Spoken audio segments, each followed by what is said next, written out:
मंगलम भगवान वीरो मंगलम गौतमो गणी मंगलम कुंदकुंदाद्यो जैनधर्मोऽस्तु मंगलम सर्वमंगलमांगल्यं सर्वकल्याणकारकं प्रधानं सर्वधर्माणां जैनं जयतु शासनम् श्रीमत्परमगम्भीरं स्याद्वादामोघलाञ्छनं जीयात्रैलोक्यनाथस्य शासनं जिनशासनम्. ನಮ್ಮ ಚರ್ಚೆ ವ್ಯವಹಾರ ಮೋಕ್ಷ ಮಾರ್ಗ ಮತ್ತು ನಿಶ್ಚಯ ಮೋಕ್ಷ ಮಾರ್ಗವನ್ನು ಕುರಿತಂತೆ ಬಹಳ ಸಂಕ್ಷಿಪ್ತವಾಗಿ ನಯಗಳ ಸ್ವರೂಪದ ಚರ್ಚೆಯನ್ನು ನಾವು ಮಾಡ್ತಾ ಇದ್ದೇವೆ. ಸಾಕಷ್ಟು ರೀತಿಯಲ್ಲಿ ನಯಗಳ ಸ್ವರೂಪದ ಚರ್ಚೆಯನ್ನು ಈಗಾಗಲೇ ನಾವು ಮಾಡಿದ್ದೇವೆ. ನಿಜವಾಗಿ ಯಾವ ನಿಶ್ಚಯ ಮೋಕ್ಷ ಮಾರ್ಗ ಮತ್ತು ವ್ಯವಹಾರ ಮೋಕ್ಷ ಮಾರ್ಗದ ನಿರೂಪಣೆ ಇದೆ, ಆ ನಿರೂಪಣೆಯನ್ನು ನಾವು ತಿಳ್ಕೊಳ್ಳೋದು ಬಹಳ ಅವಶ್ಯಕ ಇದೆ. ಎಲ್ಲಿವರೆಗೆ ನಿಶ್ಚಯ ವ್ಯವಹಾರದ ಪದ್ಧತಿ ಅರ್ಥ ಆಗೋದಿಲ್ಲ, ಅಲ್ಲಿವರೆಗೆ ವಾಸ್ತವಿಕವಾಗಿ ಭೇದ ವಿಜ್ಞಾನ ಆಗೋದಿಲ್ಲ. ಭೇದ ವಿಜ್ಞಾನ ಅರ್ಥ ಆಗುತ್ತಲ್ಲ, ಶರೀರ ಭೇದ ವಿಜ್ಞಾನ ಯಾವುದಿದೆ, ಬದ್ಧ ಯಾವ ಭೇದ ವಿಜ್ಞಾನವೇ ಸಮಸ್ತ ಮೋಕ್ಷಕ್ಕೆ ಕಾರಣ ಇದೆ. ಏನ ಗಾಥೆ ಬರುತ್ತಲ್ಲ, ಬದ್ಧ ಏ ಕಿಲಕೇಚನ ತಸ್ಸೈವ ಭವತೋ ಬದ್ಧ ಏ ಕಿಲಕೇಚನ. ಎಲ್ಲರೂ ಯಾವ ಮೋಕ್ಷಕ್ಕೆ ಹೋಗೋರಿದ್ದಾರೆ, ಎಲ್ಲರೂ ಆ ಭೇದ ವಿಜ್ಞಾನದಿಂದನೇ ಹೋಗೋರಿದ್ದಾರೆ. ಮತ್ತು ಯಾವ ಬಂಧನ ಆಗುತ್ತಾ ಇದೆ, ಆ ಭೇದ ವಿಜ್ಞಾನದ ಅಭಾವದಿಂದನೇ ಬಂಧನ ಆಗುತ್ತಾ ಇದೆ. ಹಾಗಾಗಿ ಸಂಸಾರ ಮುಕ್ತಿಗೆ ಮೂಲ ಕಾರಣ ಭೇದ ವಿಜ್ಞಾನ ಇದೆ. ಸ್ವ ಯಾವುದು ಮತ್ತು ಪರ ಯಾವುದು, ಜೀವ ಯಾವುದು ಅಜೀವ ಯಾವುದು, ಯಾವುದು ಜೀವ ಸ್ವಭಾವ ಇದೆ, ಯಾವುದು ಪುದ್ಗಲ ಸ್ವಭಾವ ಇದೆ, ಈ ರೀತಿಯಾದ ಯಾವ ಶುದ್ಧಾತ್ಮಕ ಭೇದ ಜ್ಞಾನ ಇದೆ ಅದಕ್ಕೆ ಭೇದ ವಿಜ್ಞಾನ ಅಂತ ಕರೀತಾರೆ. ಈ ಭೇದ ವಿಜ್ಞಾನ ನಿಶ್ಚಯ ವ್ಯವಹಾರ ಪದ್ಧತಿ ಗೊತ್ತಾಗದೇನೆ ನಮಗೆ ಆಗೋದಿಲ್ಲ. ನಿಶ್ಚಯ ಮತ್ತು ವ್ಯವಹಾರದ ಯಾವ ನಿರೂಪಣಾ ಪದ್ಧತಿ ಇದೆ ಅದು ಅರ್ಥ ಆಗದೇನೆ ನಮಗೆ ಭೇದ ವಿಜ್ಞಾನ ಆಗೋದೇ ಇಲ್ಲ. ಭೇದ ವಿಜ್ಞಾನ ಆಗೋದು ಅಸಂಭವ ಇದೆ. ಯಾಕಂದರೆ ವ್ಯವಹಾರದ ಯಾವ ಭಾಷೆ ಇದೆ ಮತ್ತು ನಿಶ್ಚಯದ ಯಾವ ಭಾಷೆ ಇದೆ ಅದೆರಡರಲ್ಲೂ ಬಹಳ ವ್ಯತ್ಯಾಸ ಇದೆ. ಮತ್ತು ಯಾವ ವ್ಯವಹಾರ ನಿಶ್ಚಯಗಳೆರಡೂ ಇದೆ, ಇವೆರಡರ ಪ್ರಯೋಜನಗಳು ಕೂಡ ಸಿದ್ಧ ಇದೆ. ಆದರೆ ಯಾವಾಗ ಯಾವ ರೀತಿಯಾಗಿ ಯಾವುದನ್ನು ಹೇಗೆ ಗ್ರಹಣೆ ಮಾಡೋದು ಅನ್ನೋದು ಬಹಳ ಮಹತ್ವಪೂರ್ಣ ಇದೆ. ನಿನ್ನೆವರೆಗೆ ನಾವು ನೋಡಿದ್ವಿ, ನಿಶ್ಚಯ ಮತ್ತು ವ್ಯವಹಾರಗಳೆರಡೂ ನಯಗಳಿದೆ, ನೋಡುವಂತಹ ದೃಷ್ಟಿಕೋನಗಳಿದೆ, ವರ್ಣನೆ ಮಾಡುವಂತಹ ನಿರೂಪಣಾ ಪದ್ಧತಿಗಳಿದೆ.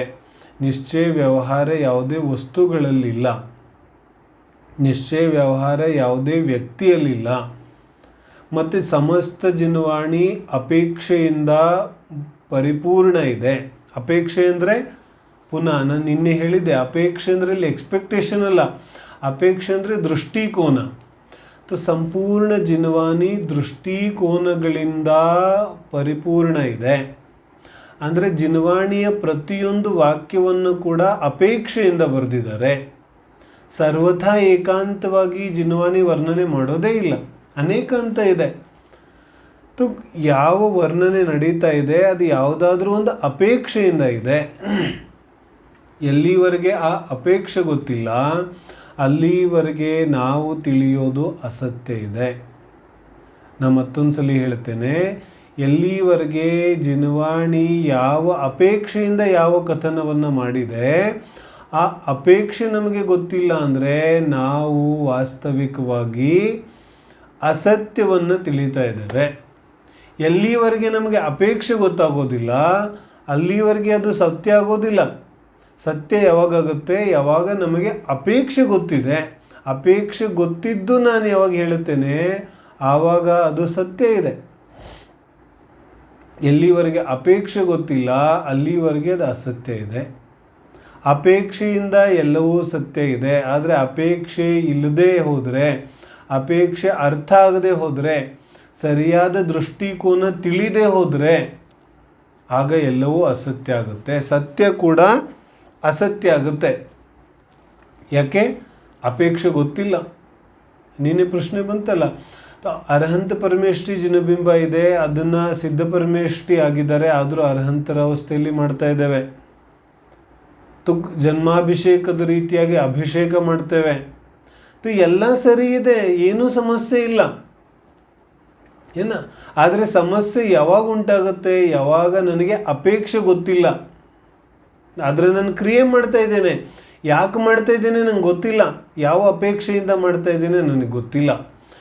ನನಗೆ ಆ ಕ್ರಿಯೆಯ ಅಥವಾ ಆ ವಿಚಾರದ ವಾಸ್ತವಿಕವಾದ ಪ್ರಯೋಜನ, ಅಪೇಕ್ಷೆ, ದೃಷ್ಟಿಕೋನ ಅದು ಗೊತ್ತಿಲ್ಲದೆ ಹೋದರೆ ಅದು ನನಗೋಸ್ಕರ ಅಸತ್ಯ ಆಗುತ್ತೆ, ವಾಸ್ತವಿಕವಾಗಿ ಅಸತ್ಯ ಇಲ್ಲ. ಏನು ಹೇಳ್ತಾರೆ? ಅರ್ಹಂತ ಪರಮೇಷ್ಠಿ ಮಹಾವೀರ ಸ್ವಾಮಿಯನ್ನು ಆರಾಧನೆ ಮಾಡೋದು ಸರಿನೋ ತಪ್ಪು? ಎಲ್ಲರೂ ಕೇಳ್ಬೋದು, ಇದೆಂಥ ಪ್ರಶ್ನೆ, ಮಹಾವೀರ ಸ್ವಾಮಿ ಆರಾಧನೆ ಮಾಡೋದು ಸರಿ, ತುಂಬ ಒಳ್ಳೆ ಕೆಲಸ ಇದೆ,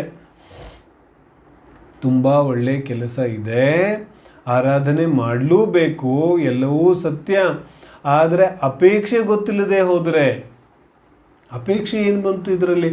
ಅರೆ, ಮಹಾವೀರ ಸ್ವಾಮಿಯ ಯಾವ ಆರಾಧನೆ ಇದೆ, ಆ ಮಹಾವೀರ ಸ್ವಾಮಿಯ ಆರಾಧನೆ ವ್ಯವಹಾರದಿಂದ ಇದೆ. ಯಾವ ಮಹಾವೀರ ಸ್ವಾಮಿಯ ಜಿನಬಿಂಬ ಕಾಣಿಸ್ತಾ ಇದೆ ಅಲ್ಲಿ ವಾಸ್ತವಿಕ ಮಹಾವೀರ ಸ್ವಾಮಿ ಇಲ್ಲ, ವ್ಯವಹಾರದಿಂದ ಆರಾಧನೆ ಇದೆ. ಸ್ತುತಿ ಸ್ತೋತ್ರಗಳಲ್ಲಿ ಬರುವಂತಹ ಮ್ಯಾಕ್ಸಿಮಮ್ ವರ್ಣನೆಗಳೆಲ್ಲ ವ್ಯವಹಾರದಿಂದಿದೆ. ಹಾಗಾದರೆ ಆ ಅಪೇಕ್ಷೆ ಗೊತ್ತಿಲ್ಲದೇನೆ ನಾನು ಆರಾಧನೆ ಮಾಡಲಿಕ್ಕೆ ಶುರು ಮಾಡಿದ್ರೆ, ಪರಮೋದಾರಿಕ ಶರೀರ ಅರ್ಹಂತ ಪರಮೇಷ್ಠಿದು ಇರುತ್ತೆ ಅಂತ ವರ್ಣನೆ ಬಂದಿದೆ. ಅರ್ಹಂತ ಪರಮೇಷ್ಠಿ ಪರಮೋದಾರಿಕ ಶರೀರ ರೂಪವಾಗಿಯೇ ಇರ್ತಾರೆ ಅಂತ ನಾನು ತಿಳ್ಕೊಂಡು ಕೂತ್ಕೊಂಡ್ರೆ ಅಸತ್ಯ ಆಗುತ್ತೆ. ಯಾಕಂದರೆ ಅರ್ಹಂತ ಪರಮೇಷ್ಠಿ ಬೇರೆ ಇದ್ದಾರೆ, ಶರೀರ ಬೇರೆ ಇದೆ. ಶರೀರ ಭಿನ್ನ ಇದೆ, ಅರ್ಹಂತ ಪರಮೇಷ್ಠಿ ಭಿನ್ನ ಇದ್ದಾರೆ, ಎರಡು ಭಿನ್ನ ಭಿನ್ನ ಇದೆ. ಆದರೆ ಎರಡನ್ನೂ ಒಂದೇ ಅರ್ಹಂತ ಪರಮೇಷ್ಠಿ. ಈ ಶರೀರ ಯಾರ್ದು, ಇದು ಯಾರು, ಇದು ಅರ್ಹಂತ ಪರಮೇಷ್ಠಿ. ಇದರಲ್ಲಿ ಏನೂ ಸಮಸ್ಯೆ ಇಲ್ಲ, ಈ ವಾಕ್ಯ ಸರಿ ಇದೆ. ಆದರೆ ಇದೇ ರೀತಿಯಾಗಿ ತಿಳ್ಕೊಂಡ್ರೆ ಅಲ್ಲಿ ಸಮಸ್ಯೆ ಉಂಟಾಗುತ್ತೆ. ಜಿನ್ವಾಣಿಯ ಪ್ರತಿಯೊಂದು ಅಂಶವೂ ಕೂಡ ದೃಷ್ಟಿಕೋನದಿಂದ ಬರೆದಿದ್ದಾರೆ. ಆಚಾರ್ಯರ ಒಂದೊಂದು ವಾಕ್ಯಗಳು ಕೂಡ ಯಾವುದಾದ್ರೂ ಒಂದು ದೃಷ್ಟಿಕೋನದಿಂದ ವರ್ಣನೆ ಮಾಡಿರುವಂಥದ್ದಿದೆ. ಆದರೆ ನಾವು ಅಜ್ಞಾನಿ ಜಿನ್ವಾಣಿಯನ್ನು ಓದುವಾಗ ತನ್ನದು ಯಾವುದೋ ಒಂದು ದೃಷ್ಟಿಕೋನ ಇದೆ, ಅದೇ ದೃಷ್ಟಿಕೋನದಲ್ಲಿ ಸಂಪೂರ್ಣ ಜಿನ್ವಾಣಿಯನ್ನು ಓದಲಿಕ್ಕೆ ಹೋಗ್ತಾನೆ. ಒಬ್ಬನಿಗೆ ಕ್ರಿಯಾಕಾಂಡದ ದೃಷ್ಟಿ ಇದೆ, ಒಬ್ಬನಿಗೆ ಜ್ಞಾನದ ದೃಷ್ಟಿ ಇದೆ, ಇನ್ನೊಬ್ಬನಿಗೆ ದರ್ಶನದ ದೃಷ್ಟಿ ಇದೆ, ಒಬ್ಬನಿಗೆ ಪ್ರಶಂಸೆ ದೃಷ್ಟಿ ಇದೆ, ಒಬ್ಬನಿಗೆ ಪ್ರಸಿದ್ಧಿಯ ದೃಷ್ಟಿ ಇದೆ, ಒಬ್ಬನಿಗೆ ಪ್ರಚಾರದ ದೃಷ್ಟಿ ಇದೆ. ಯಾವ ಜೀವಕ್ಕೆ ಯಾವ ಅಪೇಕ್ಷೆ ಇದೆ ಆ ಅಪೇಕ್ಷೆಯಿಂದನೇ ಜಿನ್ವಾಣಿಯನ್ನು ಓದ್ತಾನೆ. ಜಿನ್ವಾಣಿ ಹೇಗೆ ಅರ್ಥ ಆಗುತ್ತೆ? ಬಹಳ ಕಷ್ಟ ಇದೆ ಈ ಜೀವಕ್ಕೆ ಜಿನ್ವಾಣಿ ಅರ್ಥ ಆಗೋದು. ಆದರೆ ನಿಶ್ಚಯ ವ್ಯವಹಾರದ ಯಾವ ನಿರೂಪಣಾ ಪದ್ಧತಿ ಇದೆ ಅದನ್ನು ಅರ್ಥ ಮಾಡಿಕೊಂಡ್ರೆ ಖಂಡಿತವಾಗ್ಲೂ ನಮಗೆ ಜಿನ್ವಾಣಿ ಆಚಾರ್ಯ ಭಗವಂತರ ಯಾವ ಅಭಿಪ್ರಾಯಗಳಿದೆ ಆ ಅಭಿಪ್ರಾಯಗಳನ್ನು ನಾವು ತಿಳ್ಕೋಬಹುದು. ಯಾಕಂದರೆ ನಾವು ನಿನ್ನೆ ಚರ್ಚೆ ಮಾಡಿದರೆ ಶಬ್ದಗಳಲ್ಲಿ ಅರ್ಥ ಇಲ್ಲ, ಅರ್ಥ ಆ ಸಂದರ್ಭದಲ್ಲಿ, ಅರ್ಥ ಆಚಾರ್ಯರ ಅಭಿಪ್ರಾಯದಲ್ಲಿದೆ. ಹೇಗೆ ಕುಂದು ಆಚಾರ್ಯರು ಸಮಯ ಸಾರವನ್ನು ಬರೀತಾರೆ, ಪ್ರವಚನ ಸಾರವನ್ನು ಬರೀತಾರೆ, ಅದಕ್ಕೆ ಅಮೃತಚಂದ್ರ ಆಚಾರ್ಯರು ಟೀಕಾ ಗ್ರಂಥವನ್ನು ಬರೀತಾರೆ. तो कहते हैं मानो आचार्य कुंद के हृदय में बैठकर अमृतचंद्र आचार्य ने ये टीकाएं लिखी हो. क्योंकि ಯಾವ ರಹಸ್ಯ ಯಾವ ಅಭಿಪ್ರಾಯವನ್ನು ಕುಂದರಲ್ಲಿ ಹೇಳಲಿಕ್ಕೆ ಇಷ್ಟಪಡ್ತಾ ಇದ್ದಾರೆ ಆ ಅಭಿಪ್ರಾಯವನ್ನು ಅಮೃತಚಂದ್ರ ಆಚಾರ್ಯರು ಸ್ಪಷ್ಟಪಡಿಸ್ತಾರೆ. ಹಾಗೆ ನಮಗೆ ಆಚಾರ್ಯರ ಅಭಿಪ್ರಾಯವನ್ನು ತಿಳ್ಕೋಬೇಕಾದ್ರೆ ವ್ಯವಹಾರ ನಿಶ್ಚಯ ನಯಗಳ ಪ್ರಯೋಜನವನ್ನು ನಿರೂಪಣಾ ಪದ್ಧತಿಯನ್ನು ನಾವು ತಿಳ್ಕೋಬೇಕಾಗುತ್ತೆ. ಆ ಮೂಲಕ ನಾವು ಜಿನ್ವಾಣಿಯನ್ನು ಸರಿಯಾಗಿ ಅರ್ಥ ಮಾಡ್ಕೋಬೋದು. ಮುಖ್ಯವಾಗಿ ಮೋಕ್ಷ ಮಾರ್ಗವನ್ನು, ನಮ್ಮ ಈ ಎಲ್ಲ ಚರ್ಚೆ ಮೋಕ್ಷ ಮಾರ್ಗಕ್ಕೋಸ್ಕರ ಇದೆ. ನಯಗಳ ಚರ್ಚೆ ನಾವು ಇಲ್ಲಿ ಸಂಪೂರ್ಣವಾಗಿ ಮಾಡ್ತಾ ಇಲ್ಲ, ಮಾಡೋಕ್ಕೆ ಸಾಧ್ಯವೂ ಇಲ್ಲ. ಯಾಕಂದರೆ ನಯಗಳ ಚರ್ಚೆ ಮಾಡಲಿಕ್ಕೆ ಬಹಳ ಸಮಯ ಬೇಕು. ನಾವು ಕೇವಲ ಮೋಕ್ಷ ಮಾರ್ಗದ ದೃಷ್ಟಿಯಿಂದ ಸ್ವಲ್ಪ, ಬಾಲಬೋಧ ದೃಷ್ಟಿಯಿಂದ ಸ್ವಲ್ಪ ಚರ್ಚೆ ಮಾಡ್ತಿದ್ದೀವಿ ಅಷ್ಟೇ. ಏನಾ, ನಯಗಳ ಸಂಪೂರ್ಣ ಚರ್ಚೆಯನ್ನು ಯಾವಾಗ ಸಾಧ್ಯ ಇದೆ ಮಾಡ್ಬೋದು. ಇಲ್ಲಿ ಸೂಕ್ಷ್ಮ, ತುಂಬ ಸ್ಥೂಲ ವಿಚಾರಗಳನ್ನು ಬಾಲಬೋಧ ದೃಷ್ಟಿಯಿಂದ ಮೋಕ್ಷ ಮಾರ್ಗ ವ್ಯವಹಾರ ಮತ್ತು ನಿಶ್ಚಯ ಮೋಕ್ಷ ಮಾರ್ಗದ ಯಾವ ನಿರೂಪಣೆ ಇದೆ ಆ ದೃಷ್ಟಿಯಿಂದ ನಾವು ಚರ್ಚೆ ಮಾಡ್ತಾ ಇದ್ದೇವೆ. ನಿನ್ನೆ ನಮ್ಮ ಕೊನೆ ಎಲ್ಲಗಾಗಿತ್ತು, ಆಚಾರ್ಯರು ಪರಿಭಾಷೆಯನ್ನು ಹೇಳಿದರು. ಪರಿಭಾಷೆ ಏನು ಹೇಳಿದ್ರು? ವ್ಯವಹಾರನೇ ಏನು ಮಾಡುತ್ತೆ? ಮೂರು ವಿಚಾರಗಳಿದೆ. ಏನೇನು? ಮೊದಲನೇದು ಸ್ವದ್ರವ್ಯ ಪರದ್ರವ್ಯ, ಎರಡನ್ನೂ ಒಂದರಲ್ಲಿ ಇನ್ನೊಂದನ್ನು ಸೇರಿಸಿ ಹೇಳುತ್ತೆ. पहला काम क्या किया व्यवहार ने? स्वद्रव्य परद्रव्य को किसी में मिलाकर कथन करता है. ಮೊದಲನೇ ವಿಚಾರ ಏನಾಯಿತು? ಸ್ವದ್ರವ್ಯ ಮತ್ತು ಪರದ್ರವ್ಯ ಒಂದನ್ನು ಇನ್ನೊಂದರಲ್ಲಿ ಮಿಶ್ರಣ ಮಾಡಿ ಕಥನ ಮಾಡುತ್ತೆ. ಅದರ ಹೆಸರು ವ್ಯವಹಾರನೇ. ಎರಡನೇದೇನು? ಸ್ವಭಾವ ಪರಭಾವ, ಎರಡನ್ನು ಮಿಶ್ರ ಮಾಡಿ ವರ್ಣನೆ ಮಾಡುತ್ತೆ. ಮೂರನೇದು ಕಾರಣ ಕಾರ್ಯಾದಿಕ್, ಯಾವುದನ್ನು ಒಂದನ್ನು ಇನ್ನೊಂದರಲ್ಲಿ ಮಿಶ್ರ ಮಾಡಿ ವರ್ಣನೆ ಮಾಡುತ್ತೆ. ಮೂರು ವಿಚಾರಗಳಾಯಿತು ವ್ಯವಹಾರನೇದ ಪರಿಭಾಷೆಯಲ್ಲಿ. ಇದನ್ನು ಯಾವಾಗಲೂ ಜ್ಞಾಪಕ ಇಟ್ಕೊಳ್ಳೋದು ನಾವು. ಏನು ಹೇಳ್ತಿದ್ದೇವೆ ವ್ಯವಹಾರನೆಯ? ಮೊದಲನೇದು ಏನು ಹೇಳಿತು? स्वद्रव्य परद्रव्य को किसी में मिलाकर कथन करता है. तो किसी को किसी में मिलाकर कथन करता है का मतलब क्या हुआ? जीव को अजीव में मिलाना, अजीव को जीव में मिलाना. तो क्या हुआ? स्वद्रव्य परद्रव्य किसी को किसी में मिलाना. ಅರ್ಥ ಆಗ್ತಿದೆ? ಒಂದನ್ನು ಇನ್ನೊಂದರಲ್ಲಿ ಸೇರಿಸೋದು, ಜೀವವನ್ನು ಪುದ್ಗಲದಲ್ಲಿ ಸೇರಿಸೋದು, ಪುದ್ಗಲವನ್ನು ಜೀವದಲ್ಲಿ ಸೇರಿಸೋದು. ಜೀವ ಪುದ್ಗಲದಲ್ಲಿ ಸೇರಿದ್ರೆ ಅಥವಾ ಪುದ್ಗಲ ಜೀವದಲ್ಲಿ ಸೇರಿದ್ರೆ ಇಡೀ ಜಿನಧರ್ಮದ ಸಿದ್ಧಾಂತವೇ ಮೇಲು ಕೆಳಗೆ ಹೋಗುತ್ತೆ. ಏನು ಹೇಳ್ತಿದ್ದಾರೆ? ಅರ್ಥ ಆಗ್ತಿದೆ? ಒಂದು ದ್ರವ್ಯ ಇನ್ನೊಂದು ದ್ರವ್ಯದಲ್ಲಿ ಏನೂ ಮಾಡಲಿಕ್ಕೆ ಸಾಧ್ಯ ಇಲ್ಲ. ಇದು ಮೂಲ ಸಿದ್ಧಾಂತ ಇದೆ. ದ್ರವ್ಯಗಳ ಪಾಠದಲ್ಲಿ ನಾವು ಆಲ್ರೆಡಿ ಕೇಳ್ಕೊಂಬಂದಿದ್ದೇವೆ. ಒಂದು ದ್ರವ್ಯ ಇನ್ನೊಂದು ದ್ರವ್ಯದ ಏನೂ ಮಾಡಲಿಕ್ಕೆ ಸಾಧ್ಯ ಇಲ್ಲ, ಏನೂ ಮಾಡಲಿಕ್ಕೆ ಸಾಧ್ಯ ಇಲ್ಲ ತಾನೆ. ಹಾಗಾದರೆ ವ್ಯವಹಾರನೇ ಏನು ಮಾಡುತ್ತೆ? ಒಂದು ದ್ರವ್ಯವನ್ನು ಇನ್ನೊಂದು ದ್ರವ್ಯದಲ್ಲಿ ಸೇರಿಸಿ ಕಥನ ಮಾಡುತ್ತೆ. ಒಂದು ದ್ರವ್ಯ ಇನ್ನೊಂದು ದ್ರವ್ಯದಲ್ಲಿ ಸೇರೋದೇ ಇಲ್ಲ. ಒಂದು ದ್ರವ್ಯ ಇನ್ನೊಂದು ದ್ರವ್ಯದಲ್ಲಿ ಅತ್ಯಂತ ಭಾವ ಇದೆ, ಒಂದು ಇನ್ನೊಂದನ್ನು ಸೇರೋದೇ ಇಲ್ಲ. ಆದರೂ ವ್ಯವಹಾರನೇ ಏನು ಮಾಡುತ್ತೆ? ಸೇರಿಸುತ್ತೆ. इसका मतलब क्या हुआ? ये तो झूठ बात है, सच बात नहीं है, क्योंकि एक द्रव्य दूसरे द्रव्य में नहीं मिल सकता. ಅರ್ಥ ಆಗ್ತಿದೆ? ಒಂದು ದ್ರವ್ಯ ಇನ್ನೊಂದು ದ್ರವ್ಯದಲ್ಲಿ ಸೇರಲಿಕ್ಕೆ ಸಾಧ್ಯ ಇಲ್ಲ. ಏಕೆ? ಎರಡರಲ್ಲೂ ಅತ್ಯಂತ ಅಭಾವ ಇದೆ. ಜೀವ ಅಜೀವ ಆಗಲಿಕ್ಕೆ ಸಾಧ್ಯ ಇಲ್ಲ, ಅಜೀವ ಜೀವ ಆಗಲಿಕ್ಕೆ ಸಾಧ್ಯ ಇಲ್ಲ. ಎರಡು ಭಿನ್ನ ಭಿನ್ನ ಇದೆ. ನಾವು ಹೇಳಿದ್ವಿ ಇರುವೆ ಹೋಗ್ತಾ ಇದೆ, ಇರುವೆ ಜೀವ ಪಾಪ ಹೋಗ್ತಾ ಇದೆ. ಇರುವೆ ಜೀವ, ಇರುವೆ ಮತ್ತು ಜೀವ ಎರಡು ಬೇರೆ ಬೇರೆ ಇದೆ. समझ में आती है? समान जाति द्रव्य पर्याय, असमान जाति द्रव्य पर्याय.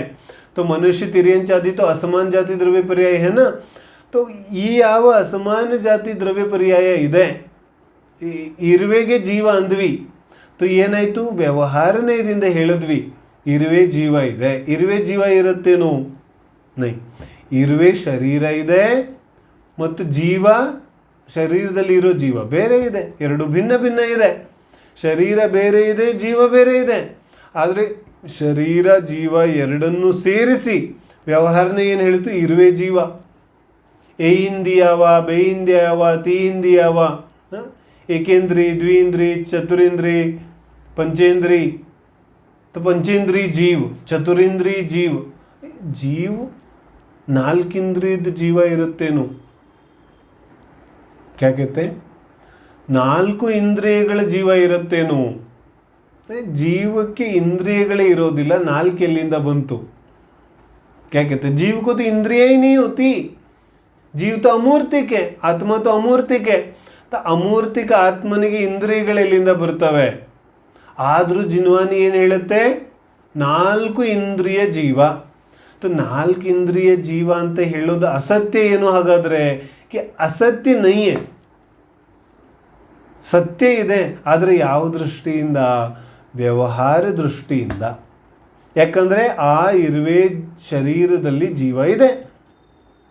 ಆದರೆ ಇರುವೆ ಶರೀರದಲ್ಲಿ ಜೀವ ಇದ್ರೂ ಕೂಡ ಇರುವೆ ಬೇರೆ ಇದೆ, ಜೀವ ಬೇರೆ ಇದೆ. ಹಾಲಲ್ಲಿ ನೀರಿದೆ, ನೀರನ್ನು ಸೇರಿಸಿದಂತೆ ನಾವು ಹಾಲಂತ ಕರಿತೇವೆ. 1 ಲೀಟ್ರ್ ಹಾಲಲ್ಲಿ ಬಹುಶಃ 1/4 ಲೀಟ್ರ್ ನೀರೇ ಇರುತ್ತೆ. ಮೇಲಿಂದ ನೀರು ಹಾಕದಿದ್ರು ಆಲ್ರೆಡಿ ಸ್ವಭಾವತಃ ನೀರಿದ್ದೇ ಇರುತ್ತೆ ತಾನೆ. ಆ ನೀರು ಹಾಲಲ್ಲ, ಆದ್ರೂ ಕೂಡ ನಾವು ಹಾಲಂತ ಕರಿತೇವೆ. ನಮಗೂ ಗೊತ್ತಿದೆ ಅದರಲ್ಲಿ ನೀರಿದೆ ಅಂತ.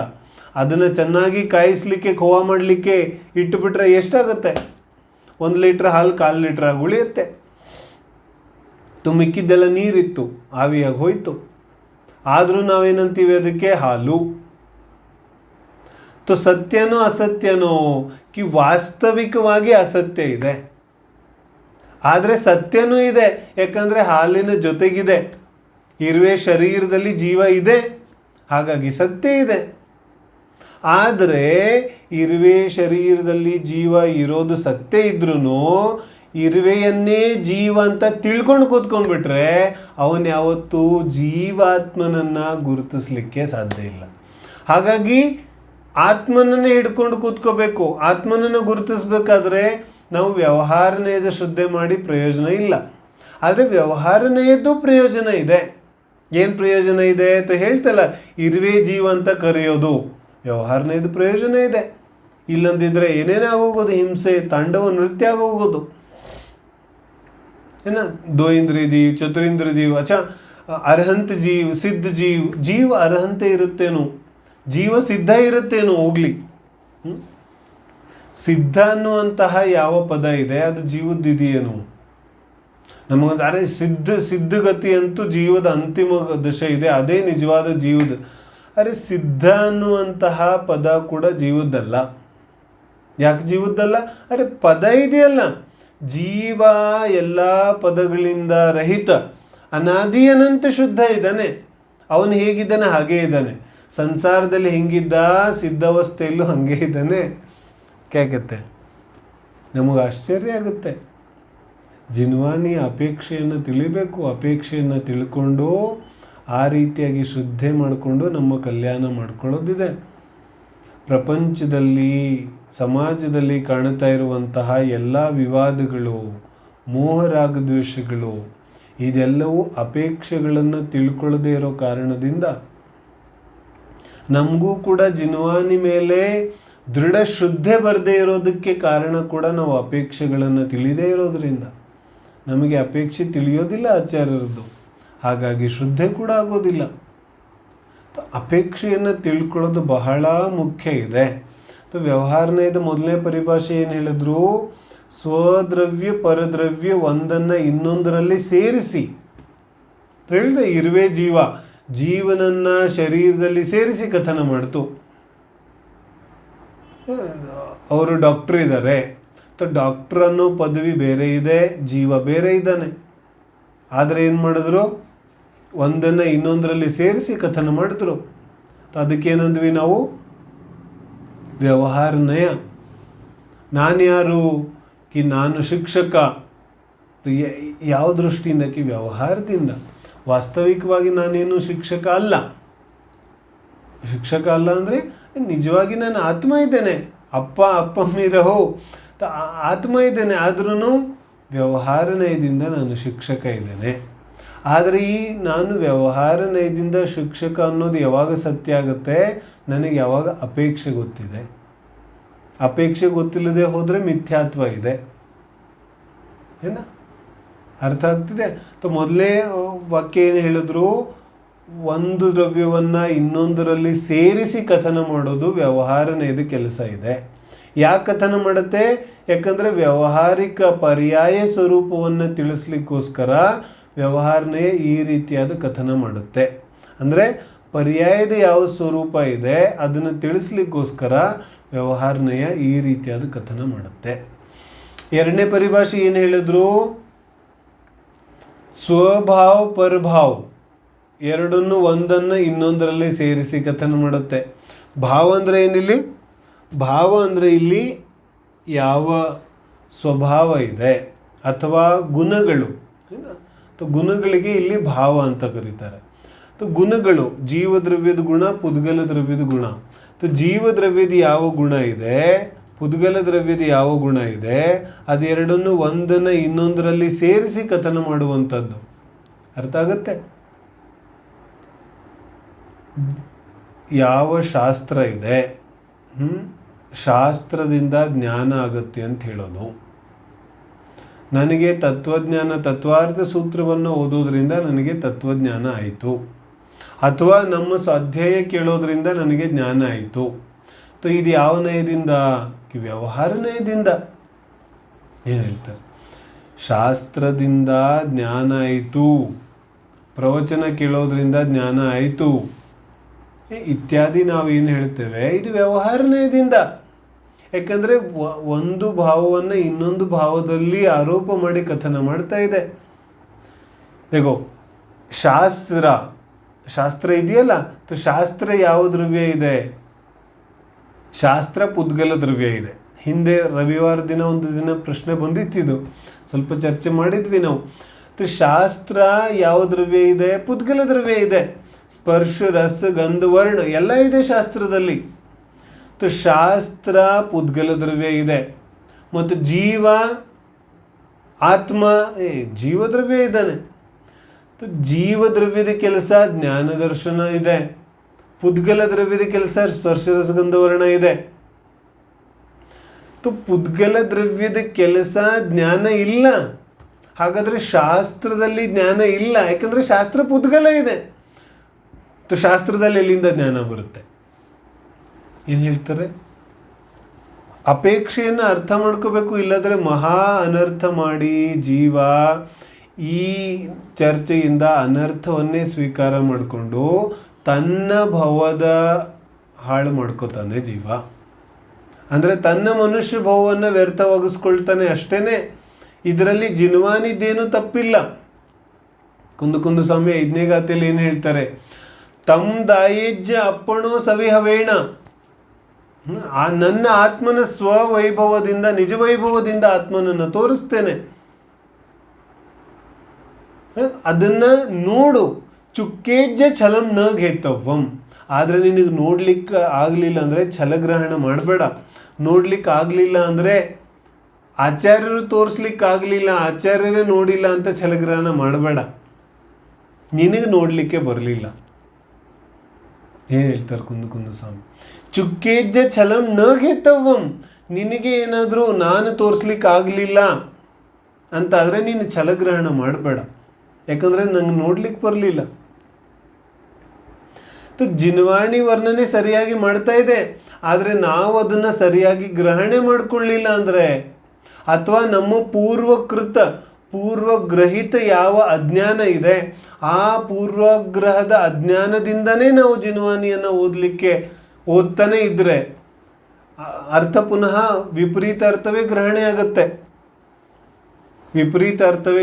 ಆಗುತ್ತೆ. ಅದರಿಂದ ನಮ್ಮ ಭವವೇ ನಾಶವಾಗುತ್ತೆ.